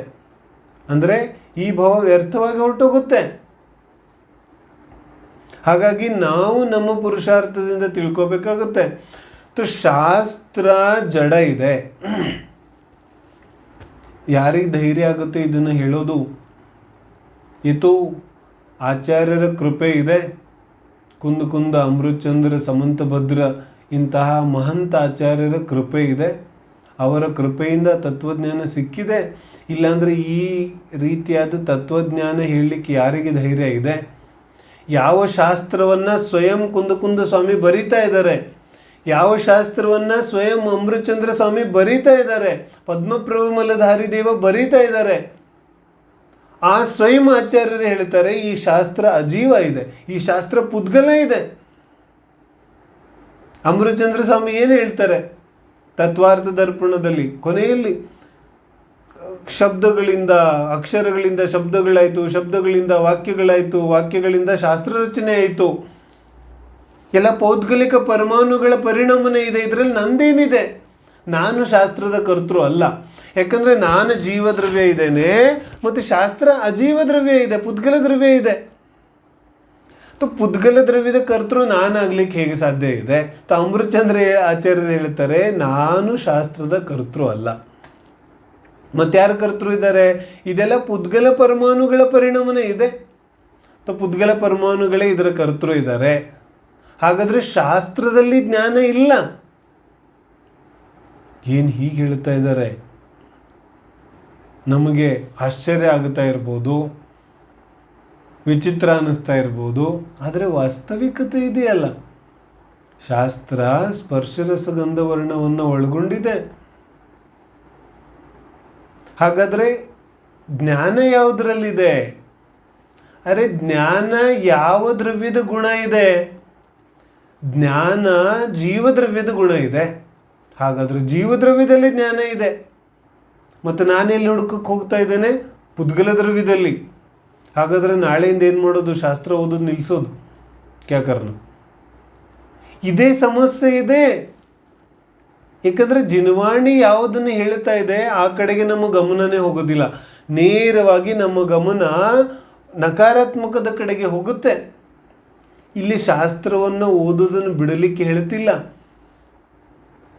ಆ ಶಾಸ್ತ್ರದ ಮೂಲಕ ನಿಜವಾದ ಸ್ವರೂಪವನ್ನು ಹೇಳ್ತಾ ಇದ್ದಾರೆ. ಅಥವಾ ಯಾವ ಶಾಸ್ತ್ರ ಪುದ್ಗಲ ಇದೆ ಅಂತ ಹೇಳ್ತಾ ಇದ್ದೇವೆ ಅದೇ ಶಾಸ್ತ್ರದಲ್ಲೇ ಬರೆದಿದೆ. ಅಂದರೆ ಪೌದ್ಗಲಿಕ ಶಾಸ್ತ್ರದಲ್ಲೇ ಶಾಸ್ತ್ರ ಪುದ್ಗಲ ದ್ರವ್ಯ ಇದೆ ಅಂತ ಬರೆದಿದೆ. ಹೇಗುತ್ತೆ? जो शास्त्र पुद्गल है कह रहे हैं ना अपन लोग, तो पौद्गलिक शास्त्र में लिखा हुआ है कि शास्त्र पुद्गल है. तो कौन किसमें लिखा? पुद्गल ने स्वयं माना कि मैं पुद्गल हूँ. बोलो, तो ಏನು ಆಶ್ಚರ್ಯ ಇದೆ ಇದರಲ್ಲಿ? तो ಜ್ಞಾನ ಜೀವದ್ರವ್ಯದ ಗುಣ ಇದೆ, तो ಜೀವದ್ರವ್ಯದಲ್ಲಿ ಜ್ಞಾನ ಇದೆ. ಆದರೆ ವ್ಯವಹಾರನೇ ಏನು ಮಾಡುತ್ತೆ? ಸ್ವಭಾವ ಪರಭಾವ ಎರಡನ್ನೂ ಒಂದರಲ್ಲಿ ಇನ್ನೊಂದನ್ನು ಸೇರಿಸಿ ಕಥನ ಮಾಡುತ್ತೆ. तो कह दिया समय सारದಿಂದ ಜ್ಞಾನ ಆಯಿತು, कोई दिक्कत नहीं है, ಏನೂ ಸಮಸ್ಯೆ ಇಲ್ಲ. ಸಮಯ ಸಾರದಿಂದ ಜ್ಞಾನ ಆಯಿತು, ನಿಜ ಇದೆ. ಯಾಕಂದರೆ ಸಮಯ ಸಾರದ ನಿಮಿತ್ತದಿಂದ ಜ್ಞಾನ ಆಗಿದೆ, ಸತ್ಯ ಇದೆ. ತತ್ವಾರ್ಥ ಸೂತ್ರದ ನಿಮಿತ್ತದಿಂದ ಜ್ಞಾನ ಆಯಿತು ಕಿ ಸತ್ಯ ಇದೆ. ಯಾಕಂದರೆ ತತ್ವಾರ್ಥ ಸೂತ್ರದ ನಿಮಿತ್ತದಿಂದನೇ ಜ್ಞಾನ ಆಗಿದೆ. ಕುಂದಕುಂದರ ಒಂದು ಉಪಕಾರದಿಂದ ನನಗೆ ಜ್ಞಾನೋದಯ ಆಯಿತು ಕಿ ನಿಜ ಇದೆ. ಕುಂದಕುಂದ ಸ್ವಾಮಿಯ ಗ್ರಂಥವನ್ನು ಓದಿ ನನಗೆ ಜ್ಞಾನೋದಯ ಆಗಿದೆ, ಸತ್ಯ ಇದೆ. ಆದರೆ ವ್ಯವಹಾರ ನಯದಿಂದ ಸತ್ಯ ಇದೆ, ನಿಶ್ಚಯ ನಯದಿಂದಲ್ಲ. ನಿಶ್ಚಯ ನಯ ಏನು ಹೇಳುತ್ತೆ? ನಿಶ್ಚಯ ನಯ ಹೇಳುತ್ತೆ ಜ್ಞಾನ ಜೀವದ್ರವ್ಯದ ಗುಣ ಇದೆ. ಒಂದು ಕ್ಲಾಸಲ್ಲಿ 50 ಜನ ಮಕ್ಕಳಿದ್ದಾರೆ. ನಾನು ಯಾವಾಗಲೂ ಉದಾಹರಣೆ ಕೊಡ್ತೀನಿ ಇದನ್ನು. ಶಿಕ್ಷಕ ಒಬ್ಬನೇ ಇದ್ದಾನೆ, 50 ಜನ ಮಕ್ಕಳಿದ್ದಾರೆ. ಎಲ್ಲರೂ ಫಸ್ಟ್ ರ್ಯಾಂಕಲ್ಲಿ ಪಾಸ್ ಆಗ್ತಾರೇನು? ಆಗೋದಿಲ್ಲ. ಕಮ್ಮಿ ಕಹಾ ಪರ್ ರಹಿ ಗಯಿ ಬೋಲೋ? ಎಲ್ಲಿ ಕೊರತೆ ಆಯಿತು? ಶಿಕ್ಷಕನ ಪಾಠದಲ್ಲಿ ಏನಾದರೂ ಕೊರತೆ ಇತ್ತು? ಪಠ್ಯಪುಸ್ತಕಗಳಲ್ಲಿ ಏನಾದರೂ ಕೊರತೆ ಇತ್ತು? ಬಾಹ್ಯ ಸಾಧನಗಳಲ್ಲಿ ಏನಾದರೂ ಕೊರತೆ ಇತ್ತು? ಎಲ್ಲ ಸಮಾನ ಇದೆ. Each and every thing is particular. ಅಥವಾ ಎಲ್ಲ ಈಕ್ವಲ್ ಇದೆ. ಎಲ್ಲವೂ ಈಕ್ವಲ್ ಇದ್ರೂ ಕೂಡ ಎಲ್ಲರ ಅಂಕಗಳು ಬೇರೆ ಬೇರೆ ಬರುತ್ತೆ. ಶಿಕ್ಷಕನಿಂದ ಜ್ಞಾನ ಆಗೋದಾಗಿದ್ದಿದ್ರೆ ಎಲ್ಲ ಮಕ್ಕಳಿಗೂ ಒಂದೇ ಜ್ಞಾನ ಆಗಬೇಕಿತ್ತು. ಹಾಗಾದರೆ ಶಿಕ್ಷಕನಿಂದ ಜ್ಞಾನ ಆಗೋದಿಲ್ವೇನೋ? ಅರೆ, ವ್ಯವಹಾರ ನಯದಿಂದ ಶಿಕ್ಷಕನಿಂದ ಜ್ಞಾನ ಆಗತ್ತೆ ಅನ್ನೋದು ಸತ್ಯ ಇದೆ. ಆದರೆ ಅದೇ ರೀತಿಯಾಗಿ ಅದನ್ನೇ ವಾಸ್ತವಿಕ ಸತ್ಯ ಅಂತ ಶ್ರದ್ಧೆ ಮಾಡಿಕೊಂಡು ನೀನು ಕೂತ್ಕೊಂಡ್ರೆ ಏನಾಗುತ್ತೆ? ನನ್ನ ಜ್ಞಾನ ನಿಂತೋಗುತ್ತೆ. ಯಾಕಂದರೆ ಶಿಕ್ಷಕನಿಂದ ಜ್ಞಾನ ಆಗೋದಿಲ್ಲ. ಒಬ್ಬ ಶಿಕ್ಷಕ ಪಾಠ ಮಾಡ್ತಿದ್ದಾನೆ, ಒಬ್ಬ ತುಂಬ ಗಮನವಿಟ್ಟು ಕೇಳ್ತಾ ಇದ್ದಾನೆ, ಇನ್ನೊಬ್ಬ ಹುಡುಗ ಆಟ ಆಡ್ತಾ ಇದ್ದಾನೆ, ಇನ್ನೊಬ್ಬ ಮಲ್ಕೊಂಡಿದ್ದಾನೆ, ಇನ್ನೊಬ್ಬ ಇನ್ನೇನೋ ಮಾಡ್ತಿದ್ದಾನೆ, ಇನ್ನೊಬ್ಬ ಆ ಕಡೆ ನೋಡ್ತಿದ್ದಾನೆ, ಆದರೆ ಇನ್ನೇನೋ ಯೋಚನೆ ಮಾಡ್ತಾ ಇದ್ದಾನೆ. ಹಾಗಾದರೆ ಜ್ಞಾನ ಯಾವುದರಿಂದ ಆಗುತ್ತೆ? ಶಿಕ್ಷಕನಿಂದ ಜ್ಞಾನ ಆಗೋದಾದರೆ ಎಲ್ಲರಿಗೂ ಜ್ಞಾನ ಆಗಬೇಕು. ಆದರೆ ಯಾರು ಗಮನ ಕೊಟ್ಟು ಕೇಳ್ತಾ ಇದ್ದಾನೆ ಅವನಿಗೆ ಮಾತ್ರ ಜ್ಞಾನ ಆಗುತ್ತೆ. ಅವನಿಗೂ ಕೂಡ ಸಂಪೂರ್ಣ ಜ್ಞಾನ ಆಗೋದಿಲ್ಲ. ಒಂದು ಸಲ ಶಿಕ್ಷಕ ಏನೋ ಹೇಳ್ತಾ ಇರ್ತಾರೆ, ನಮಗೆ ಇನ್ನೇನೋ ಅರ್ಥ ಆಗುತ್ತೆ. ಶಿಕ್ಷಕ ತಪ್ಪಾಗಿ ಹೇಳ್ತಾ ಇರ್ತಾರೆ, ನಮಗೆ ಸರಿಯಾಗಿ ಅರ್ಥ ಆಗುತ್ತೆ. ಒಂದ್ಸಲಿ ಶಿಕ್ಷಕ ಸರಿಯಾಗಿ ಹೇಳ್ತಿರ್ತಾರೆ, ನಮಗೆ ತಪ್ಪಾಗಿ ಅರ್ಥ ಆಗುತ್ತೆ. ಹೊತ್ತಾಯಿಗೆ ನೀವು ಹೊತ್ತಾ ನಮ್ಮ ಸ್ವಾಧ್ಯಾಯದಲ್ಲಂತೂ ತುಂಬ ಆಗುತ್ತೆ. ನನಗೆ ಗೊತ್ತಿದೆ, ಈಗಿಂದು ವಿಚಾರ ಹೇಳ್ತಿಲ್ಲ ನಾನು. ಈಗಂತೂ ನನಗೆ ವಿಚಾರಗಳಿದ್ದೇ ಇರ್ಬೋದು. ಯಾಕಂದರೆ ಎಲ್ಲ ಕಡೆಯಿಂದನೂ, ಕರ್ನಾಟಕದ ಎಲ್ಲ ಕಡೆಯಿಂದನೂ ಜನರು ಕೇಳ್ತಾರೆ. ಯಾರ್ಯಾರ ಯಾವ್ಯಾವ ಧಾರ್ಮಿಕ ತಿಳುವಳಿಕೆಯ ಒಂದು ಮಟ್ಟ ಇದೆ ಅನ್ನೋದು ನಮಗೆ ಗೊತ್ತಿಲ್ಲ. ಆದರೂ ಕೂಡ ಬೇಸಿಕ್ಕಿಂದ ಹೋಗ್ತಾ ಇರೋದ್ರಿಂದ ಸಮಸ್ಯೆ ಇಲ್ಲ. ಆದ್ರೂ ಕೂಡ ಯಾವ ಜೀವ ಯಾವ ರೀತಿಯಾಗಿ ಗ್ರಹಣೆ ಮಾಡುತ್ತೆ ಗೊತ್ತಿಲ್ಲ. ಯಾಕೆ ಪ್ರತಿಯೊಂದು ಕೂಡ ಜ್ಞಾನ ಆ ಜೀವಿಯನ್ನು ಅವಲಂಬಿಸುತ್ತೆ. ಜ್ಞಾನ ಶಬ್ದಗಳನ್ನು, ವಚನಗಳನ್ನು, ಶಾಸ್ತ್ರಗಳನ್ನು ಇದ್ಯಾವುದನ್ನು ಅವಲಂಬಿಸೋದಿಲ್ಲ. ಇವುಗಳೆಲ್ಲ ಭೌತಿಕ ನಿಮಿತ್ತ ಮಾತ್ರ ಇವೆ. These are the availability. ಇವೆಲ್ಲ ಅವೈಲಬಲ್ ಇದೆ ಅಷ್ಟೇ. ಇವುಗಳಿದ್ದರೆ ಕಾರ್ಯ ಆಗೇ ಆಗತ್ತೆ ಅಂತ ಏನು ನಿಯಮ ಇಲ್ಲ. ಏನು ಹೇಳ್ತಾರೆ? ಆಗಬೇಕಂತ ನಿಯಮ ಇಲ್ಲ. ಜ್ಞಾನ ಜೀವದ್ರವ್ಯದ ಗುಣ ಇದೆ. ಎರಡನೇ ಪರಿಭಾಷೆ ಬಗ್ಗೆ ನಾವು ಚರ್ಚೆ ಮಾಡ್ತಾ ಇದ್ದೀವಿ. ಸ್ವಭಾವ ಪರಭಾವ ಅಂದರೆ ಗುಣಗಳನ್ನು, ಸ್ವಗುಣಗಳನ್ನು, ಪರಗುಣಗಳನ್ನು ಒಂದನ್ನು ಇನ್ನೊಂದರಲ್ಲಿ ಸೇರಿಸಿ. ಗುರುಗಳಿಂದ ಜ್ಞಾನ ಆಯಿತು, ಅಮ್ಮ ಅಪ್ಪನ ಆಶೀರ್ವಾದದಿಂದ ಪಾಸ್ ಆದೆ. ಬೋಲೋ ಪಾಸ್ ನಿಜವಾಗ್ಲೂ ಅಮ್ಮ ಅಪ್ಪನ ಆಶೀರ್ವಾದದಿಂದ ಆದ್ನೇನು? ಯಾವುದರಿಂದ ಪಾಸ್ ಆಗ್ತಾನೆ? ಅರೆ ವಿದ್ಯಾಭ್ಯಾಸ ಮಾಡಿದ್ರೆ ಪಾಸ್ ಆಗ್ತಾನೆ. ಆದರೆ ಲೌಕಿಕದಲ್ಲಿ ಏನು ಹೇಳ್ತೇವೆ? ಅಮ್ಮ ಅಪ್ಪನ ಆಶೀರ್ವಾದದಿಂದ ಪಾಸ್ ಆದ್ವಿ, ತಪ್ಪಿಲ್ಲ ಅದರಲ್ಲಿ. ಆದರೆ ನಿಜವಾದ ಸ್ವರೂಪ ನಮಗೂ ಗೊತ್ತಿದೆ. ಅಮ್ಮ ಅಪ್ಪನ ಆಶೀರ್ವಾದ ಇದೆ ಅಂತ ಹೇಳಿ ಯಾರೂ ಕೈ ಕಟ್ಕೊಂಡು ಕೂತ್ಕೊಳ್ಳೋದಿಲ್ಲ. ಅವನ ಕರ್ತವ್ಯ ಏನಿದೆ ಅಭ್ಯಾಸ ಮಾಡುವಂಥದ್ದು ಅದನ್ನು ಮಾಡ್ತಾನೆ ಅವನು. ಆವಾಗಲೇ ಅವನು ಪಾಸ್ ಆಗ್ಲಿಕ್ಕೆ ಸಾಧ್ಯ. ಆದರೆ ಧರ್ಮಕ್ಷೇತ್ರದಲ್ಲಿ ಇದು ನಮಗೆ ಅರ್ಥ ಆಗೋದಿಲ್ಲ. ಅರ್ಹಂತ ಪರಮೇಷ್ಠಿ ಹೇಳಿದ್ರು, ಅರ್ಹಂತ ಪರಮೇಷ್ಠಿ ಶರಣಕ್ಕೆ ಹೋಗುವಂಥ ತಕ್ಷಣ ನಾನು ಕೈ ಮುಗಿದಲ್ಲಿ ಕೂತ್ಕೊಂಡ್ಬಿಡ್ತೇನೆ.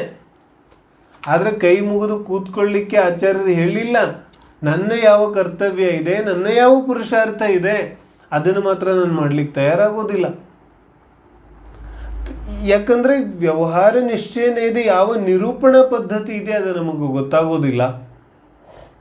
ಅದಕ್ಕೆ ಎರಡನೇ ಪರಿಭಾಷೆ ವ್ಯವಹಾರನೇ ಇದೇನು ಹೇಳಿತು? ಒಂದನ್ನು ಇನ್ನೊಂದರಲ್ಲಿ ಸೇರಿಸಿ ಕಥನ ಮಾಡುತ್ತೆ. ನೋಡಿ, ಚರ್ಚೆ ಮಾಡ್ಲಿಕ್ಕೆ ಹೋದರೆ ಬಹಳ ಚರ್ಚೆ ಇದೆ ನ್ಯಾಯಗಳದ್ದು. ಏನ ನಾವು ತುಂಬ ಹಿಂಟ್ ಕೊಡ್ತಾ ನಾನು ಚರ್ಚೆ ಮಾಡ್ತಾ ಹೋಗ್ತಾ ಇದ್ದೀನಿ. ನಾನು ಈ ಥರ ಸಾವಿರಾರು ಉದಾಹರಣೆಗಳನ್ನು ನಾವು ಜಿನ್ವಾನಿಯಲ್ಲಿ ತೆಗೆದು ಚರ್ಚೆ ಮಾಡ್ಬೋದು. ಮೂರನೇ ಪರಿಭಾಷೆ ಏನು ಹೇಳಿತು? ಕಾರಣ ಕಾರ್ಯಾದಿಕ್ಕೋ, ಕಾರಣ ಮತ್ತು ಕಾರ್ಯಗಳನ್ನು ಒಂದನ್ನು ಇನ್ನೊಂದರಲ್ಲಿ ಸೇರಿಸಿ ಕಥನ ಮಾಡುತ್ತೆ. ಕಾರಣ ಕಾರ್ಯ ಏನಾಯಿತು? ಒಂದು ಕಾರಣ ಕಾರ್ಯ, ಎಷ್ಟು ಉದಾಹರಣೆಗಳನ್ನು ನೋಡ್ಬೋದು ನಾವು ಕಾರಣ ಕಾರ್ಯದಲ್ಲಿ.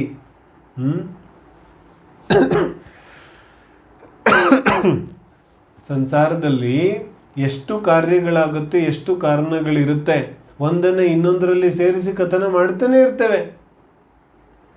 ಈಗಲೇ ಹೇಳಿದ್ನಲ್ಲ, ಶಿಕ್ಷಕನಿಂದ ಜ್ಞಾನ ಆಯಿತು. ಕಾರಣ ಕಾರ್ಯ ಎರಡನ್ನು ಮಿಶ್ರ ಮಾಡಿಬಿಟ್ವಿ. ಯಾವುದು ಕಾರಣ ಇತ್ತು, ಯಾವುದು ಕಾರ್ಯ ಇತ್ತು, ಎರಡು ಮಿಕ್ಸ್ ಮಾಡಿ ಕಥನ ಮಾಡಿದ್ವಿ. ಇದು ವ್ಯವಹಾರನೇ, ಇದು ಕಥನ ಇದೆ.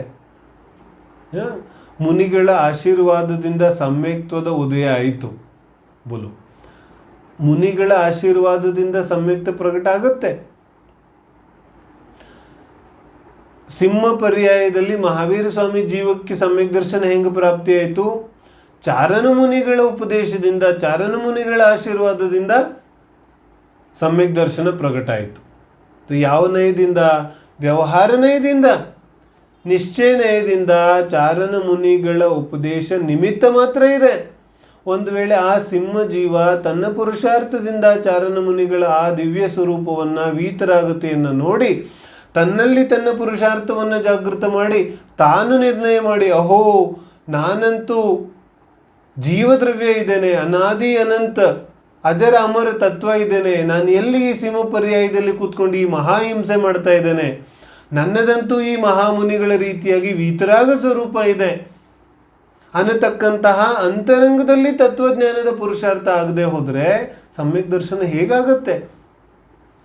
ಸಿಂಹ ಪರ್ಯಾಯದಲ್ಲಿ ಸಿಂಹಕ್ಕೆ ತನ್ನ ಪುರುಷಾರ್ಥದಿಂದ ಸಮ್ಯಕ್ತ್ವ ಆಯಿತು, ತತ್ವ ನಿರ್ಣಯದಿಂದ ಸಮ್ಯಕ್ತ್ವ ಆಯಿತು, ತತ್ವಶುದ್ಧಿಯಿಂದ ಸಮ್ಯಕ್ತ್ವ ಆಯಿತು ಅಂತ ಕರೆಯೋದು ನಿಶ್ಚಯನೇ ಇದೆ.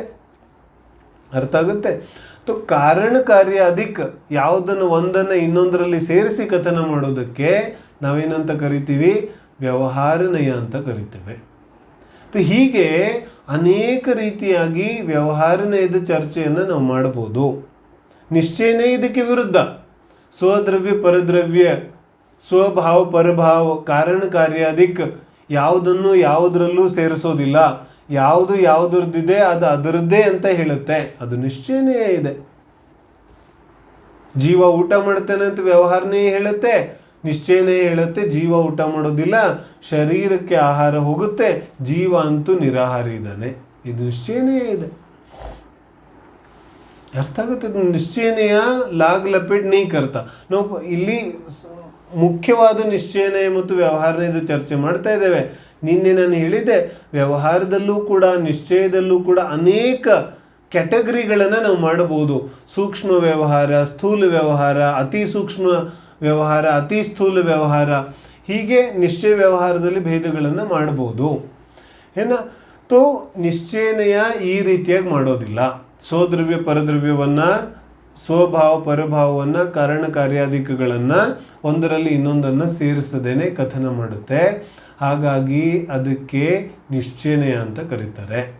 ಹೀಗಾಗಿ ನಿಶ್ಚಯನಯದ ಶ್ರದ್ಧೆ ಮಾಡಬೇಕು, ವ್ಯವಹಾರನಯದ ಶ್ರದ್ಧೆ ಮಾಡಬಾರ್ದು. ವ್ಯವಹಾರನಯ ಹೇಯ ಇದೆ, ತ್ಯಾಗ ಮಾಡಲಿಕ್ಕೆ ಯೋಗ್ಯ ಇದೆ ಅಂತ ತಿಳಿಬೇಕು. ಏನು ಹೇಳ್ತಿದ್ದಾರೆ? ವ್ಯವಹಾರನಯ ತ್ಯಾಗ ಮಾಡಲಿಕ್ಕೆ ಯೋಗ್ಯ ಇದೆ ಅಂತ ತಿಳಿಬೇಕು. ಈ ವಾಕ್ಯವನ್ನು ಕೇಳ್ತಾ ಇದ್ದಂತೆಯೇ ನಮಗೆ ಪ್ರಶ್ನೆ ಬರಬೇಕಲ್ಲ, ವ್ಯವಹಾರನಯ ತ್ಯಾಗ ಮಾಡಲಿಕ್ಕೆ ಯೋಗ್ಯ ಇದೆ ಅಂತಂದ ತಕ್ಷಣ ವ್ರತ, ಉಪವಾಸ, ಸಂಯಮ ಈ ಎಲ್ಲ ವಿಷಯಗಳನ್ನು ಜೀವ ಬಿಟ್ಟು ಬಿಡಬೇಕೇನೋ ಹಾಗಾದರೆ. ಯಾಕಂದರೆ ವ್ಯವಹಾರನಯ ಹೇಯ ಇದೆ, ತ್ಯಾಗ ಮಾಡಲಿಕ್ಕೆ ಯೋಗ್ಯ ಇದೆ ಅಂತ ತಿಳಿಬೇಕು ಅಂದಮೇಲೆ ವ್ರತ, ಉಪವಾಸ, ಧಾರ್ಮಿಕ ಅನುಷ್ಠಾನ ಎಲ್ಲ ಕ್ರಿಯೆಗಳನ್ನೆಲ್ಲ ಬಿಟ್ಟು ಬಿಡೋದೇನು ಅನ್ನೋ ಪ್ರಶ್ನೆ ನಮಗೆ ಬರಬೇಕು. ಆಚಾರ್ಯರು ಕೂಡ ಈ ರೀತಿ ಪ್ರಶ್ನೆ ಉತ್ಪನ್ನ ಮಾಡ್ತಾರೆ. ಹಾಗಾದರೆ ವ್ಯವಹಾರನೀಯ ಹೇಗಿದೆ ಅಂದರೆ ವ್ರತ ಉಪವಾಸಗಳನ್ನೆಲ್ಲ ಬಿಟ್ಟು ಬಿಡೋದೇನು? ಮತ್ತು ಪುನಃ ಉತ್ತರ ಒಂದೇ ಇದೆ, ನಮ್ಮ ಗಮನ ನಕಾರಾತ್ಮಕದ ಕಡೆಗೇ ಹೋಗುತ್ತೆ. ಆಚಾರ್ಯರ ಪ್ರತಿಯೊಂದು ಉಪದೇಶ ನಿನ್ನ ಯಾವ ಸ್ಟೇಜ್ ಇದೆ ಅದಕ್ಕಿಂತ ಮೇಲೆದ್ದೇಳಲಿಕ್ಕೆ ಉಪದೇಶ ಇದೆ. ನಿನ್ನ ಯಾವ ಈ ಭೂಮಿಕೆ ಇದೆ ಇದಕ್ಕಿಂತ ಕೆಳಗೆ ಹೋಗ್ಲಿಕ್ಕೆ ಉಪದೇಶ ಇಲ್ಲ, ಖಂಡಿತವಾಗಲೂ ಇಲ್ಲ. उपदेशवंतु मेल होगने के ऊपर चढ़ने के लिए उपदेश दिया जाता है, नीचे आने के लिए नहीं। तो व्रत उपवास को छोड़कर अशुभ में जाने का उपदेश तो बिल्कुल भी नहीं है। ಏನು ಹೇಳ್ತಿದ್ದಾರೆ? ವ್ರತ ಉಪವಾಸಗಳನ್ನು ಬಿಟ್ಟು ಎಲ್ಲಿಗೆ ಹೋಗುತ್ತೀಯ ನೀನು? ಅಶುಭಕ್ಕೆ ಹೋಗುತ್ತೀಯ, ಪಾಪಬಂಧಕ್ಕೆ ಹೋಗುತ್ತೀಯ. ಆ ಉಪದೇಶ ಇಲ್ಲ ಇಲ್ಲಿ ಖಂಡಿತವಾಗ್ಲು. ಮತ್ತು ವ್ಯವಹಾರನಯವನ್ನು ಬಿಟ್ಟುಬಿಡು ಅಂತ ಹೇಳ್ತಿದಾರಲ್ಲ. ನಾವು 2-3 ದಿನದಿಂದ ಚರ್ಚೆ ಮಾಡ್ತಿದ್ದೀವಲ್ಲ ಏನಂತ. ವ್ಯವಹಾರನಯ ಅಂದರೆ ಏನು? ವ್ಯವಹಾರನಯ ಅಂದರೆ ನೋಡುವಂತಹ ಒಂದು ದೃಷ್ಟಿಕೋನ ಇದೆ. ವೃತ್ತ, ಸಂಯಮ, ತಪ ಇದ್ಯಾವುದರಲ್ಲೂ ವ್ಯವಹಾರನೇ ಇಲ್ಲ. ವಸ್ತುಗಳಲ್ಲಿ, ವಿಷಯಗಳಲ್ಲಿ, ಘಟನೆಗಳಲ್ಲಿ ನಯಗಳಿರೋದಿಲ್ಲ.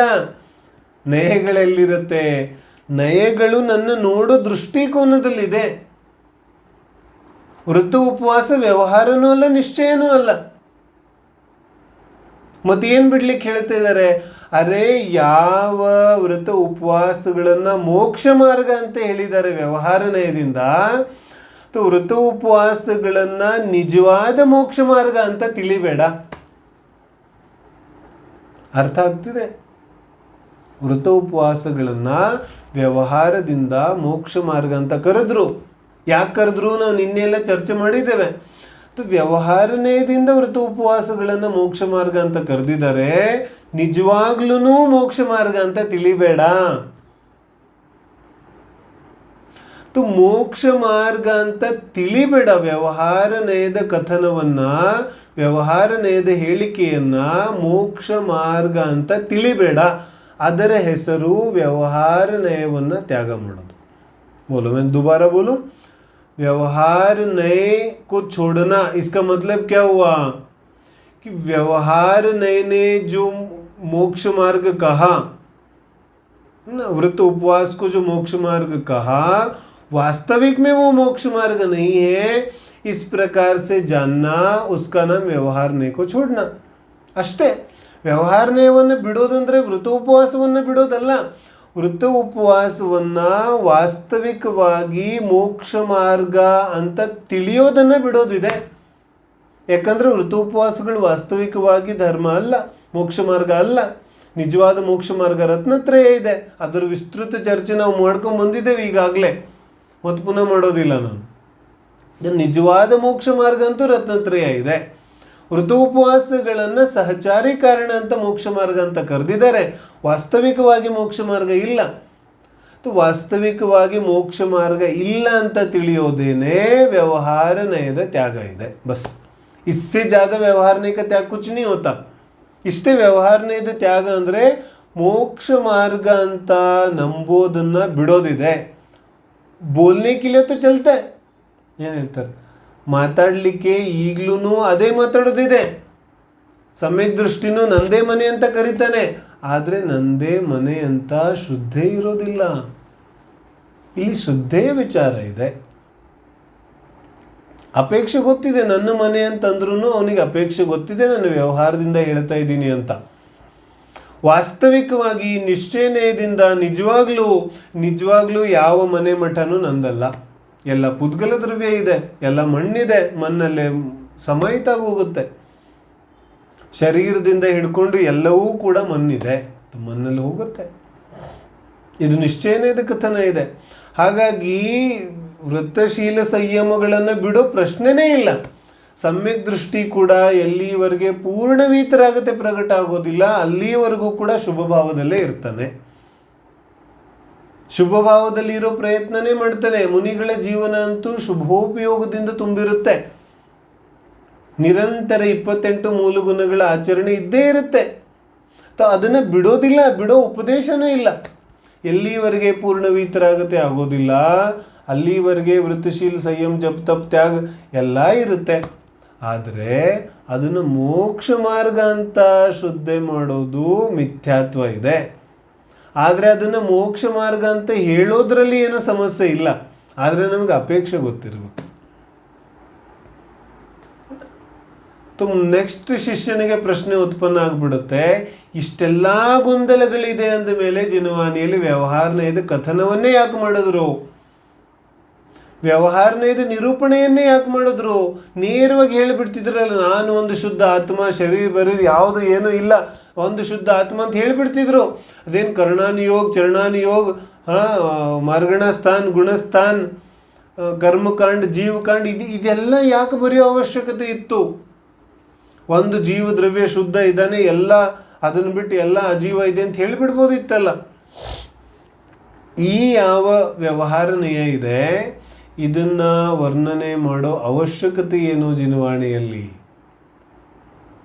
ನಮ್ಮ ಸಮಯ ಸಾರದ ದೈನಂದಿನ ಸ್ವಾಧ್ಯಾಯ ನಡೀತಿತ್ತಲ್ಲ, ಆವಾಗ ನಾವು ವಿಸ್ತೃತವಾಗಿ ಚರ್ಚೆ ಮಾಡಿದ್ವಿ. ಯಾರಿಗೆ ಆ ಸ್ವಾಧ್ಯಾಯದಲ್ಲಿ ಪಾಲ್ಗೊಂಡಿರೋರು ಜ್ಞಾಪಕ ಇದ್ದರೆ, ಸಮಯ ಸಾರದ 8ನೇ ಗಾಥೆ, ಅಣಜ್ಜ ಭಾಸಂ ವಿಣಾದು ಗಾಹೇದುಂ ಜಹಣವಿ ಸಕ್ಕ ಮಣಜ್ಜೋ ಅಣಜ್ಜ ಭಾಸಂ ವಿಣಾದು ಗಾಹೇದುಂ ತಹಣವಿ ಸಕ್ಕ ಮಣಜ್ಜೋ ಪರಮ ವ್ಯವಹಾರೇಣ ವಿಣ ಪರಮತ್ವದೇಶಣಂ ಅಸಕ್ಕಂ. ಹೇಳ್ತಾರೆ, ಯಾವ ರೀತಿ ಅನಾರ್ಯನಿಗೆ ಅನಾರ್ಯ ಭಾಷೆ ಇಲ್ಲದೆ ಏನೂ ಅರ್ಥ ಆಗೋದಿಲ್ಲ. ಏನು ಹೇಳ್ತಾರೆ? ಅನಾರ್ಯನಿಗೆ ಅನಾರ್ಯ ಭಾಷೆಯಿಂದ ಹೇಳಿದ್ರೆ ಮಾತ್ರ ಅರ್ಥ ಆಗುತ್ತೆ, ಇಲ್ಲಾಂದರೆ ಅವನಿಗೆ ಅರ್ಥ ಆಗೋದಿಲ್ಲ. ಅದೇ ರೀತಿಯಾಗಿ ವ್ಯವಹಾರಿ ಜೀವಿಗೆ ವ್ಯವಹಾರ ನಯದ ಭಾಷೆಯಲ್ಲಿ ಹೇಳಿದ್ರೆ ಅರ್ಥ ಆಗುತ್ತೆ, ನಿಶ್ಚಯ ನಯದ ಭಾಷೆಯಲ್ಲಿ ಹೇಳಿದ್ರೆ ಅರ್ಥ ಆಗೋದಿಲ್ಲ. ಅಮೃತಚಂದ್ರ ಆಚಾರ್ಯರು ಉದಾಹರಣೆ ಕೊಡ್ತಾರಲ್ಲಿ ಸುಂದರವಾಗಿ. ಮುನಿಗಳು ಧ್ಯಾನದಲ್ಲಿ ಕುಳಿತಿದ್ದಾರೆ, ಮುಂದೆ ಬಂದು ಶಿಷ್ಯ ಬಂದು ಕೂತಿದ್ದಾನೆ. ಮತ್ತು ಮುನಿಗಳ ಧ್ಯಾನ ಹೊರಗಡೆ ಬಂದ ಮೇಲೆ ಅವನನ್ನು ನೋಡಿ ಏನಂತಾರೆ, ಸ್ವಸ್ತಿ ಅಂತ ಆಶೀರ್ವಾದ ಕೊಡ್ತಾರೆ. ಅಥವಾ ಅಲ್ಲಿ ಬ್ರಾಹ್ಮಣನ ಉದಾಹರಣೆ ಬರುತ್ತೆ, ಬ್ರಾಹ್ಮಣ ಶಿಷ್ಯನಿಗೆ ಆಶೀರ್ವಾದ ಕೊಡ್ತಾನೆ, ಸ್ವಸ್ತಿ. ಸ್ವಸ್ತಿ ಅಂದ ತಕ್ಷಣ ಅವನಿಗೇನೂ ಗೊತ್ತಾಗೋದಿಲ್ಲ. ಅವನು ಆ ಕಡೆ ಈ ಕಡೆ ಹಂಗೆ ಹಿಂಗೆ ನೋಡ್ತಾ ಇರ್ತಾನೆ. ಯಾಕೆ? ಅವನಿಗೆ ಸಂಸ್ಕೃತ ಬರೋದಿಲ್ಲ, ಅನಾರ್ಯ ಇದ್ದಾನೆ, ಸಂಸ್ಕೃತ ಬರೋದಿಲ್ಲ. ಇವ್ರು ಏನು ಹೇಳಿದ್ರು ಅಂತ ಗೊತ್ತಿಲ್ಲ ಇವನಿಗೆ. ಸ್ವಸ್ತಿ ಅಂತ ಹೇಳಿದ್ರು, ಆದರೆ ಇವನು ಆ ಕಡೆ ಈ ಕಡೆ ನೋಡ್ತಾ ಇದ್ದಾನೆ, ಏನೂ ಅರ್ಥ ಆಗಲಿಲ್ಲ ಇವನಿಗೆ. ಅದರ ಬದಲಾಗಿ ಯಾವಾಗ ನಿನ್ನ ಕಲ್ಯಾಣ ಆಗಲಿ ಅಂತ ಹೇಳ್ತಾರೆ, ಅವಾಗ ಅವನಿಗೆ ಸಂತೋಷ ಆಗುತ್ತೆ. ನನ್ನ ಕಲ್ಯಾಣ ಆಗಲಿ ಅಂತ ಹೇಳಿದ್ದಾರೆ ಅಂತ ಅವಾಗ ಸಂತೋಷ, ಅವಾಗ ಅರ್ಥ ಆಗುತ್ತೆ ಅವನಿಗೆ. ಆವಾಗ ಅವನ ಸಂದೇಹ ಸಮಾಧಾನ ಆಗುತ್ತೆ. ಯಾಕಂದರೆ ಅವನಿಗೆ ಸ್ವಸ್ತಿ ಅರ್ಥ ಗೊತ್ತಿಲ್ಲ. ಆದರೆ ಸ್ವಸ್ತಿ ಅಂದರೆ ನಿನ್ನ ಕಲ್ಯಾಣ ಆಗಲಿ ಅಂತ ಯಾವಾಗ ಅವನಿಗೆ ಗೊತ್ತಾಗುತ್ತೆ, ಆಗ ಆನಂದ ಆಗುತ್ತೆ, ಆಗ ಸಂದೇಹ ನಿವಾರಣೆ ಆಗುತ್ತೆ. ಹಾಗೆಯೇ ವ್ಯವಹಾರಿ ಜನರಂದರೆ ಅಜ್ಞಾನಿ, ವ್ಯವಹಾರದಲ್ಲಿ ಯಾರು ಮಗ್ನರಿದ್ದಾರೆ ಅಂತಹ ಸಂಸಾರಿ ಅಜ್ಞಾನಿ ಜೀವಿಗಳಿಗೆ ನಿಶ್ಚಯ ನಯದಿಂದ ಹೇಳಿರೋ ವರ್ಣನೆ ಅರ್ಥ ಆಗೋದಿಲ್ಲ. ಹೆಂಗೆ ಅರ್ಥ ಆಗುತ್ತೆ? ಪರಮಾರ್ಥದ ಉಪದೇಶ ಈ ಜೀವಕ್ಕೆ ಅರ್ಥ ಆಗೋದಿಲ್ಲ. ಇಷ್ಟೆಲ್ಲ ವ್ಯವಹಾರ ನಯದಿಂದ ವರ್ಣನೆ ಮಾಡಿದ್ರೂ ಇನ್ನೂ ನಮಗೆ ಅರ್ಥ ಆಗೋದಿಲ್ಲ. ಇನ್ನು ನೇರವಾಗಿ ನಿಶ್ಚಯ ನಯದಿಂದ ವರ್ಣನೆ ಮಾಡಿದ್ದಿದ್ರೆ ಏನು ಅರ್ಥ ಆಗ್ತಿತ್ತು?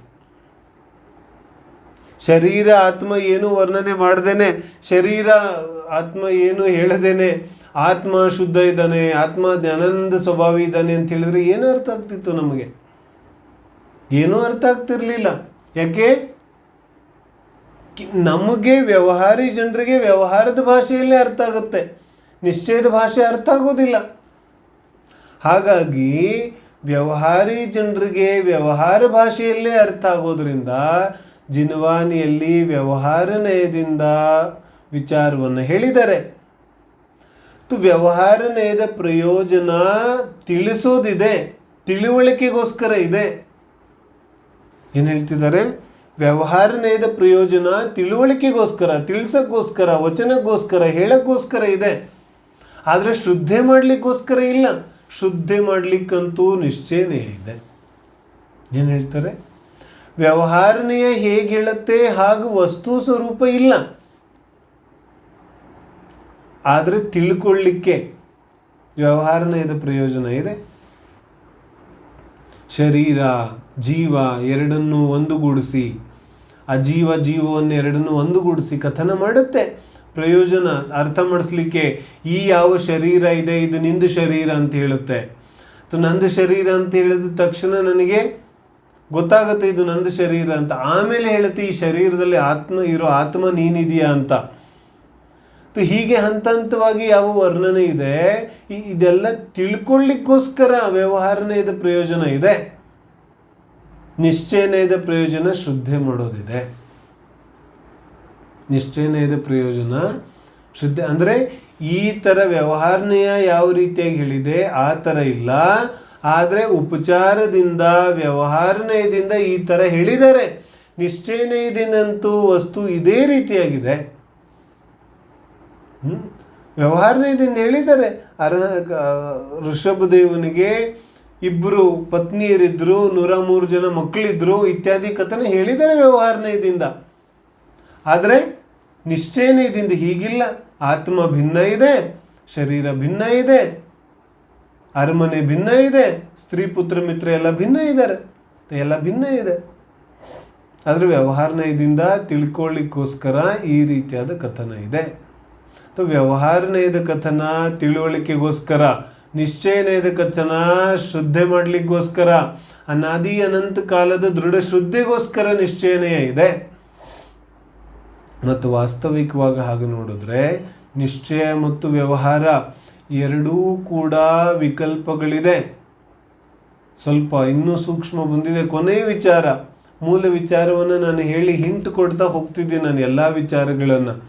ಯಾಕಂದರೆ ನಾವು ಎಲ್ಲ ವಿಚಾರವನ್ನು ವಿಸ್ತೃತವಾಗಿ ಇಲ್ಲಿ ಇನ್ನೂ ಚರ್ಚೆ ಮಾಡ್ತಿಲ್ಲ, ಸ್ವಲ್ಪ ಸ್ವಲ್ಪ ಚರ್ಚೆ ಮಾಡ್ತಾನೆ ಇನ್ನೂ ನಮ್ಮ ಮೂಲ ವಿಚಾರಗಳು ಮುಗಿತಾ ಇಲ್ಲ.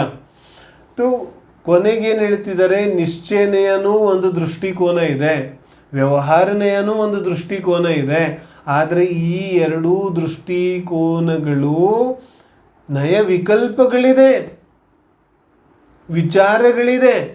ಆದರೆ ಈ ನಯ ವಿಕಲ್ಪಗಳಿಂದ ಅತೀತವಾದದ್ದು ಅದು ವಾಸ್ತವಿಕವಾಗಿ ಅನುಭೂತಿ ಇದೆ. ಅನುಭೂತಿಗೋಸ್ಕರ ನಾವು ಇದನ್ನೆಲ್ಲ ತಿಳ್ಕೊತಾ ಇದ್ದೇವೆ. ಆತ್ಮ ಹೇಗಿದೆ, ಆತ್ಮನ ಸ್ವರೂಪ ಹೇಗಿದೆ, ಯಾವ ರೀತಿಯಾಗಿದೆ, ಇದನ್ನೆಲ್ಲ ಅನುಭೂತಿಗೋಸ್ಕರ ತಿಳ್ಕೊತಾ ಇದ್ದೇವೆ. ಯಾವಾಗ ಇದೆಲ್ಲ ನಮಗೆ ತಿಳಿಯುತ್ತೆ, ತಿಳಿದಾದ್ಮೇಲೆ ಏನು ಮಾಡ್ತೀವಿ, ತಿಳಿದಾದ್ಮೇಲೆ ನಿಶ್ಚಯ ವ್ಯವಹಾರ ಎರಡನ್ನೂ ತ್ಯಾಗ ಮಾಡಿ ಏನು ಮಾಡ್ತೀವಿ, ನಿರ್ವಿಕಲ್ಪ. ಅಲ್ಲಿ ಯಾವ ವಿಕಲ್ಪನೂ ಇಲ್ಲ. ಇಲ್ಲಿಂದ ಬೆಂಗಳೂರಿಗೆ ಹೋಗಬೇಕು, ಏನು ಮಾಡಬೇಕು, ಟ್ರೈನ್ ಹತ್ತಬೇಕು, ಮತ್ತು ಬೆಂಗಳೂರು ಬಂದ ಮೇಲೆ ಟ್ರೈನ್ ಇಳಿಬೇಕು, ಎರಡೂ ಮಾಡಬೇಕು ತಾನೆ. ಆದರೆ ಟ್ರೈನ್ ಹತ್ತಿದವನು ಟ್ರೈನ್ ಇಳಿಲೇ ಇಲ್ಲ ಅಂದರೆ, ಬೆಂಗಳೂರಿಗೆ ಹೋಗಬೇಕು ಅಂದರೆ ಬೆಂಗಳೂರು ಟ್ರೈನ್ ಹತ್ತಬೇಕು ಅಂತ ಹೇಳಿದ್ರು ಇವನಿಗೆ. ಟ್ರೈನ್ ಹತ್ತು ಕೂತ್ಕೊಂಡ, ಆದರೆ ಇಳಿಬೇಕು ಅಂತ ಹೇಳಿರ್ಲಿಲ್ವಲ್ಲ, ಇಳಿಲಿಲ್ಲ ಇವನು, ಅಲ್ಲೇ ಕೂತ್ಕೊಂಡ. ವಾಪಸ್ ಟ್ರೈನ್ ಬೆಂಗಳೂರಿಂದ ಮೈಸೂರಿಗೆ ಬಂತು. ಏನು ಹೇಳ್ತಿದ್ದಾರೆ ಅರ್ಥ ಆಗ್ತಿದೆ? ನಿಶ್ಚಯನಯ ವ್ಯವಹಾರನಯದ ಮೂಲಕ ನಾಮಸ್ಥಾಪನಾ ದ್ರವ್ಯಭಾವತಸ್ತನ್ಯಾಸ ನಿರ್ದೇಶ ಸ್ವಾಮಿತ್ವ ಸಾಧನಾಧಿಕರಣ ಸ್ಥಿತಿ ವಿಧಾನತಃ ಎರಡೂ ಸೂತ್ರಗಳನ್ನು ಅನಂತರ ನೈಗಮನ ಸಂಗ್ರಹ ವ್ಯವಹಾರ ರಜ್ಜು ರುಜು ಸೂತ್ರ ಸಮಭಿರುಡೇವಂಭೂತ ನಯಾಹ. ಈ ಸೂತ್ರಗಳ ಅರ್ಥವನ್ನು ಗಂಭೀರವಾಗಿ ಓದೋದು ನಮಗೆ ಗೊತ್ತಾಗುತ್ತೆ. ಪ್ರಮಾಣ ನಯೈರಧಿಗಮಃ, ಈ ಪ್ರಮಾಣ ಮತ್ತು ನಯಗಳಿಂದ ವಸ್ತು ಸ್ವರೂಪವನ್ನು ತಿಳಿಯೋದಿದೆ, ತಿಳ್ಕೊಳ್ಳಿಕ್ಕೆ ಇವುಗಳ ಪ್ರಯೋಜನ ಇದೆ. ಆದರೆ ಯಾವಾಗ ತಿಳಿದಾಗತ್ತೆ ಅದಾದಮೇಲೆ ಈ ಎರಡೂ ವಿಕಲ್ಪಗಳನ್ನು ಬಿಟ್ಟು ನಿರ್ವಿಕಲ್ಪನಾಗಿ ಆ ಶುದ್ಧ ಅತೀಂದ್ರಿಯ ಆತ್ಮವಸ್ತುವನ್ನು ಅನುಭೂತಿ ಮಾಡೋದಿದೆ. ಆ ಅನುಭೂತಿಗೋಸ್ಕರ ನಿಶ್ಚಯ ವ್ಯವಹಾರನೇ ಎರಡನ್ನೂ ತ್ಯಾಗ ಮಾಡಬೇಕಾಗತ್ತೆ.